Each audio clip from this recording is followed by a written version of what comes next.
So degree ಮುಗೀತು, next ಏನ್ ಮಾಡ್ಲಿ? ಆನ್ಲೈನ್ MBA ಸೇರ್ಕೊಳ್ಳ ಅಥವಾ ಆಫ್ಲೈನ್ MBA ಸೇರ್ಕೊಳ್ಳ, ಕೆಲ್ಸಕ್ಕೆ ಹೋಗ್ಕೊಂಡು MBA ಮಾಡ್ಲಾ ಅಥವಾ ಈಗ ಒಂದ್ 2-3 ವರ್ಷ ಕೆಲಸ ಮಾಡ್ಕೊಂಡು ಅದಾದ್ಮೇಲೆ MBA ಓದೋಣ ಅಂತ ತುಂಬಾ ಜನಕ್ಕೆ ಕನ್ಫ್ಯೂಸ್ ಆಗಿದೆ. ನಿಮ್ಮೆಲ್ಲರಿಗೂ ಕೂಡ ಇದೊಂದು ಕನ್ಫ್ಯೂಷನ್ ದೂರ ಮಾಡ್ಬೇಕಂತ ಈ ವಿಡಿಯೋ ಮಾಡ್ತೇನೆ. ವಿಡಿಯೋನ ಕಂಪ್ಲೀಟ್ ಆಗಿ ನೋಡಿ, ಸೇವ್ ಮಾಡಿ ಮತ್ತೆ ಶೇರ್ ಮಾಡಿ. ಸೊ ಈಗ ಮಕ್ಕಳು ಯಾರ್ಯಾರು BBA BCA BCom ಹುಡುಗರು ಏನೇನು ಓದಿದ್ರು, ಈ ಹುಡುಗರು ಏನ್ ಅನ್ಕೊಂಡ್ಬಿಟ್ಟಿದ್ದಾರೆ, ಒಂದ್ ಕೆಲಸ ಮಾಡೋಣಪ್ಪ, ಹೆಂಗಿರು ಕೂಡ MBA ಆನ್ಲೈನ್ ಬಂದ್ಬಿಟ್ಟಿದೆ, ನಾವು ಹೋಗಿ MBA ಆನ್ಲೈನ್ ಸೇರ್ಕೊಂಡ್ಬಿಡೋಣ, ಎಲ್ಲಾರು ಒಂದ್ ಕಡೆ ಕೆಲ್ಸಕ್ಕೆ ಸೇರ್ಕೊಳ್ಳೋಣ ಅಂತ ಅನ್ಕೊಂತಾರೆ. ಆಕ್ಚುಲ್ ಆಗಿ ಏನ್ ಗೊತ್ತಾ, ಆನ್ಲೈನ್ MBA ಒಳ್ಳೇದೇ, ಆದ್ರೆ ಅದು ಯಾರಿಗೂ ಒಳ್ಳೇದು ಅದು ನಿಮ್ಗೆ ಗೊತ್ತಾಗ್ಬೇಕು. ಸೊ ನಾರ್ಮಲ್ ಆಗಿ ಆಗ್ಲೇನೆ ಡಿಗ್ರಿ ಓದಿ ತುಂಬಾ ವರ್ಷದಿಂದ ಕೆಲಸ ಮಾಡ್ತಾ ಇದ್ದಾರೆ, ಅಂದ್ರೆ ಲೈಕ್ 3-4 ಇಯರ್ಸ್ ಕೆಲಸ ಮಾಡ್ಬಿಟ್ಟಿದ್ದಾರೆ.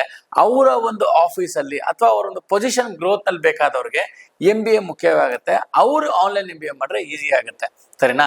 ನೀವು ಈಗ ತಾನೇ MBA ಡಿಗ್ರಿ ಕ್ಲಿಯರ್ ಮಾಡ್ಕೊಂಡು ನಿಮಗೆ ಆನ್ಲೈನ್ MBA ಸೂಟ್ ಆಗೋದಿಲ್ಲ, ದಯವಿಟ್ಟು ಅರ್ಥ ಮಾಡ್ಕೊಳ್ಳಿ. ಮತ್ತೆ ಎಲ್ಲೋ ಒಂದ್ ಕಡೆ ಕೆಲಸ ಸೇರ್ಕೊಂತೀರಾ, 15,000 20,000 ರೂಪಾಯಿ ಸಂಬಳ ಕೆಲಸಕ್ಕೆ ನೀವೆಲ್ಲ ಸೇರ್ಕೊಂತೀರಾ.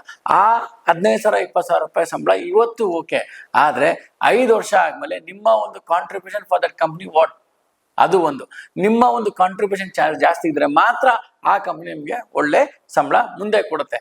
ಇವತ್ತು 15,000-20,000 ರೂಪಾಯಿ, ನಾಳೆ ಅದು 2-3,000 ರೂಪಾಯಿನೇ ಆಫ್ಟರ್ 5 to 10 years ಅಲ್ವಾ? ಸೊ ದಯವಿಟ್ಟು ಅರ್ಥ ಮಾಡ್ಕೊಳ್ಳಿ, MBA ನೀವು ಜಸ್ಟ್ ಟೈಮ್ ಪಾಸ್ ಅಂತ ಮಾತ್ರ ಅರ್ಥ ಮಾಡ್ಕೊಂಬೇಡಿ. MBA is A very much good for your future. Offline MBA ನಲ್ಲಿ ನೀವೇನೇನು ಕಲಿತಿರೋ ಇದೆಲ್ಲ ನೀವು ಆನ್ಲೈನ್ MBA ನಲ್ಲಿ ಕಲಿಯೋದಕ್ಕೆ ಸ್ವಲ್ಪ ಕಷ್ಟ ಆಗುತ್ತೆ. ಸೊ ನಿಮ್ಗೆ ಒಂದು ಲಿಸ್ಟ್ ಹೇಳ್ತೀನಿ, ಆಫ್ಲೈನ್ MBA ಹೋದ್ರೆ ಏನೇನು ಅಡ್ವಾಂಟೇಜ್ ಅಂತ ನೀವೆಲ್ಲ ಒಂದ್ಸಲ ನೋಟ್ ಮಾಡ್ಕೊಂಡು ಹೋಗಿ. ಒಂದು, ನೀವು ಕಲಿಯೋದು ಕ್ಯಾಂಪಸ್ ಅಂಡ್ ಪಿಯರ್ ಲರ್ನಿಂಗ್. ಎರಡನೇದು, ನೀವು ಕಲಿಯೋದು ಕಮ್ಯುನಿಕೇಶನ್ ಮತ್ತೆ ಪ್ರೆಸೆಂಟೇಷನ್ ಸ್ಕಿಲ್ಸ್, ಮತ್ತೆ ಇಂಟರ್ನ್ಶಿಪ್ಸ್ ಅಂಡ್ ಲೈವ್ ಪ್ರಾಜೆಕ್ಟ್ಸ್ ಕಲಿತೀರಾ, ಕಾರ್ಪೊರೇಟ್ ಎಕ್ಸ್ಪೋಜರ್ ಸಿಗುತ್ತೆ, ನೆಟ್ವರ್ಕ್ ಕನೆಕ್ಟ್ ಸಿಗುತ್ತೆ, ಪ್ಲೇಸ್ಮೆಂಟ್ ಆಪರ್ಚುನಿಟಿ ಸಿಗುತ್ತೆ, ಮತ್ತೆ ಪರ್ಸನಾಲಿಟಿ ಅಂಡ್ ಲೀಡರ್ಶಿಪ್ ಡೆವಲಪ್ಮೆಂಟ್ ಕೂಡ ಇದರಲ್ಲಿ ನಿಮ್ಗೆ ಸಿಗುತ್ತೆ. ಇವೆಲ್ಲವೂ ಕೂಡ ನಿಮ್ಮನ್ನ ಒಂದು ಕಾರ್ಪೊರೇಟ್ ಕಂಪ್ನಿಗೆ ರೆಡಿಯಾಗಿ ಮಾಡುತ್ತೆ, ಸರಿನಾ? ಮತ್ತೆ ಯಾವುದೋ ಒಂದು ಕಾಲೇಜಿಗೆ ರ್ಯಾಂಡಮ್ ಕಾಲೇಜ್ ಸೇರ್ಕೊಂಬೇಡಿ, ಒಳ್ಳೆ ಕಾಲೇಜ್ ಸೇರ್ಕೊಳ್ಳಿ.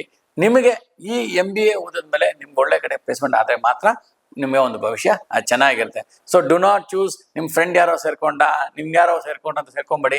ಮತ್ತೆ ನಮ್ಗೆ PGCET ರ್ಯಾಂಕ್ ಕಡಿಮೆ ಬಂದಿತ್ತು, so as per this PGCET ranking ಯಾವ್ದೋ ಒಂದು ಕಾಲೇಜ್ ಸಿಕ್ತು, ಆ ಕಾಲೇಜ್ ಸೇರ್ಕೊಂಡೆ, ಹಂಗೆಲ್ಲ ಮಾಡಕ್ ಹೋಗ್ಬೇಡಿ.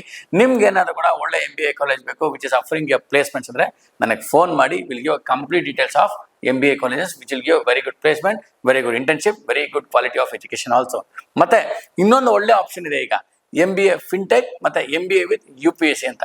ನೀವೇನಾದ್ರೂ ಕೂಡ ನೀವು ಗೌರ್ಮೆಂಟ್ ಹುದ್ದೆಗೆ ಟ್ರೈ ಮಾಡ್ಬೇಕಂತಿದ್ರೆ ಇದೊಂದಿದೆ, MBA ವಿತ್ UPSC ಕೂಡ ಇದೆ. ಇದು ಕೂಡ ಒಂದು ಒಳ್ಳೆ ಪ್ರೊಫೆಷನ್ ಆಗುತ್ತೆ, ಒಳ್ಳೆ ಫ್ಯೂಚರ್ ಕೂಡ ಇದೆ. ಮತ್ತೆ MBA ವಿತ್ ಫಿನ್ ಟೆಕ್ನಾಲಜಿ, ಇದು ಕೂಡ ಒಂದು ಒಳ್ಳೆ ಫ್ಯೂಚರ್ ಇದೆ.